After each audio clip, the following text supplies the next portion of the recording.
Hello, everyone. Welcome back to another book review. Thank you for tuning in. And let me just get my script ready here. Okay, so imagine you bury your father only to realize later that he was buried with a winning lottery ticket in his pocket. That's just one of the many darkly comic, strange, and thought provoking stories in What Makes a City by Park Seongwon. So this is a collection of interconnected stories filled with odd characters, unexpected twists, and moments of surprising warmth. But despite being an excellent book, it was almost completely overlooked in English translation. So let's hopefully contribute to making some small change to that. And let's talk about why this collection deserves more attention. So, yes, today I'm reviewing What Makes a City. The Korean title is 도시는 무엇으로 이루어지는가, and it's by Park Seongwon. The English translation is by Chong Hwa Chang and Andrew James Keast. And Park is an acclaimed Korean writer and professor. He was actually a creative writing professor at my university, at Dongguk University. And this is one of the only, I think it is the only collection of Park's work that's available in English. Certainly the only one that I've managed to get hold of anyway. And this was published in Korea in 2009. And then the English translation followed a decade later. It was published in 2019, but it received very little attention despite the global hype that was surrounding Korean literature at the time, and still today, of course. And unlike lots of other, very widely reviewed Korean novels from around that time, such as 7 Years of Darkness, The Law of Lines, Almond, even The Only Child. This collection really just quietly seems to have slipped under most people's radar. And this is a real shame because this is a brilliant, witty, and deeply imaginative collection that explores interconnected lives, bizarre coincidences, and just the very human struggle to grasp the present moment. And despite its lack of publicity, I think What Makes a City is a must read for fans of Korean literature and short fiction in general. So, as this is the first time I'm talking about Park Seong-won, let me just introduce him a little bit. So, Park was born in Daegu in 1969. He studied creative writing. Sorry, no, I said he taught creative writing. Yeah, no, he did. Sorry, he studied creative writing at Dongguk University, and then he went on to teach creative writing at Dongguk University as well. Sorry, hold on. Yes, and he published his debut story called I Will in 1994. And then his first collection was called Disorder, Isang, Ideal. That was in 1996. He had another collection called Steal Me in 2000. We Are Running in 2005. This collection in 2009. And then In the Course of a Day followed in 2012. He won the Young Artist of Today Prize in 2003. And in 2012, he received the 17th Modern Buddhist Literature Award for Fiction. And this collection, What Makes a City, it's the 26th volume in the White Pine Press Korean Voices series. So the publisher is White Pine Press. And they have a series of Korean books in translation, but nearly all of them are Korean poetry books, Korean poetry collections. Occasionally, well, I can only think of two occasions. I haven't checked in recently, so maybe they've done some more. But they've published two collections of short stories. So a few videos back, I reviewed Wolves by Jean Song-tae. And so that was also published by White Pine Press, also another excellent collection of stories. And interestingly, when I reviewed that collection, I highlighted that it was one of the few Korean translated books set in Mongolia that has stories set in Mongolia. Well, this collection too also has a connection to Mongolia and the Mongolian capital, Ulaanbaatar. So it's very interesting to make that connection and see how these two different writers are writing about Mongolia, Ulaanbaatar, and the Koreans who are in Mongolia for different reasons. Anyway, so like Chon Sung Tae's collection, Park Seongwon's style involves recurring characters. So we have people who are introduced as minor characters in one story who then go on to later become protagonists in another story.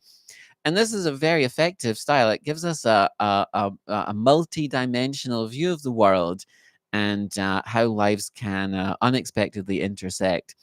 And of this technique, his bio says that Park depicts the world in which people today live their lives in multilateral views and focuses on the multi-dimensional truth of the world.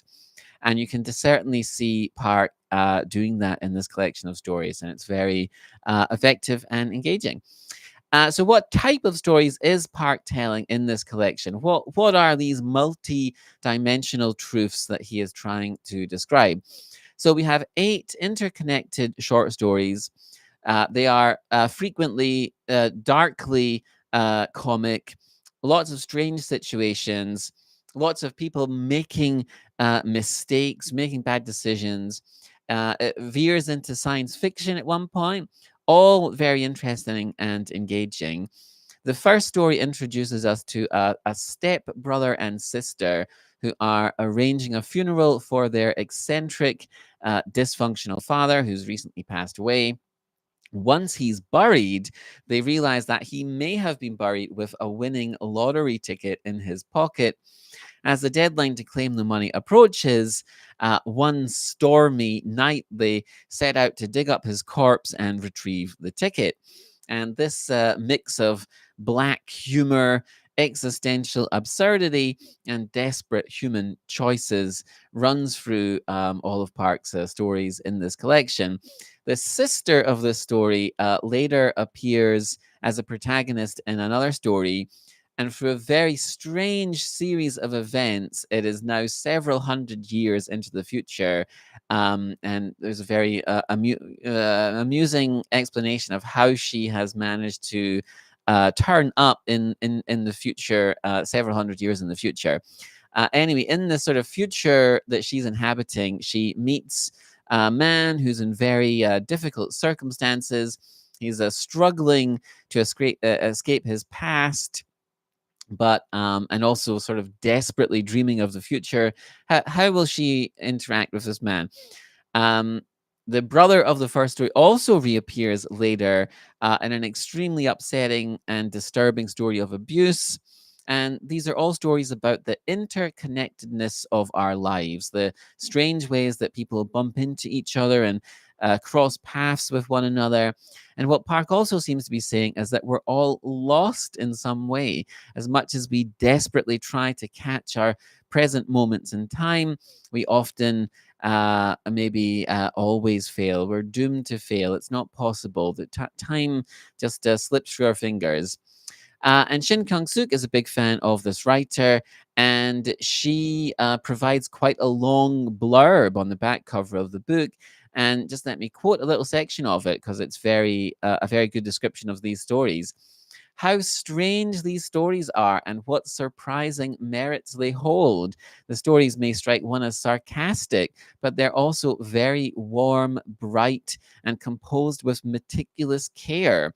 While these characters talk about the past, they seem to inhabit a future to which we have not yet been.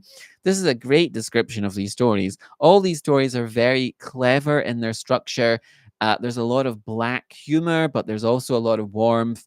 And the characters do indeed seem like they're nomads trying to navigate the future.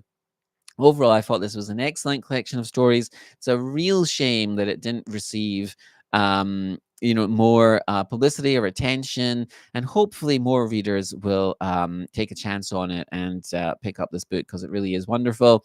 Why was it overlooked? So, at the time, there was this global surge in interest in Korean literature. But What Makes a City just seemed to disappear very quickly. And I think this was because, unlike these other high profile releases of the time, as much as for all the great work that White Pine Press are doing it, this book didn't have a big name publisher behind it, didn't have the aggressive marketing and major review coverage that some of those other books did. And it's a short story collection, and sometimes they just get less attention than the novels, right?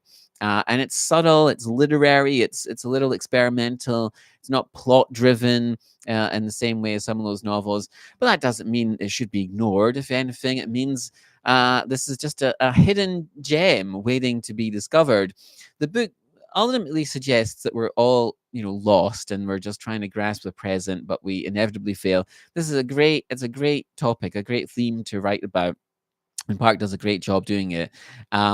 And through this sort of interconnected nature of these stories, he reveals these sort of hidden patterns of human existence. Anyway, why should you read What Makes a City? So if you love interconnected stories with recurring characters, if you enjoy dark humor, surreal situations, and sharp social commentary, or if you just want a fresh, underrated voice in Korean literature, then I think this book is for you. And yeah, if have you ever read a book that deserved more attention?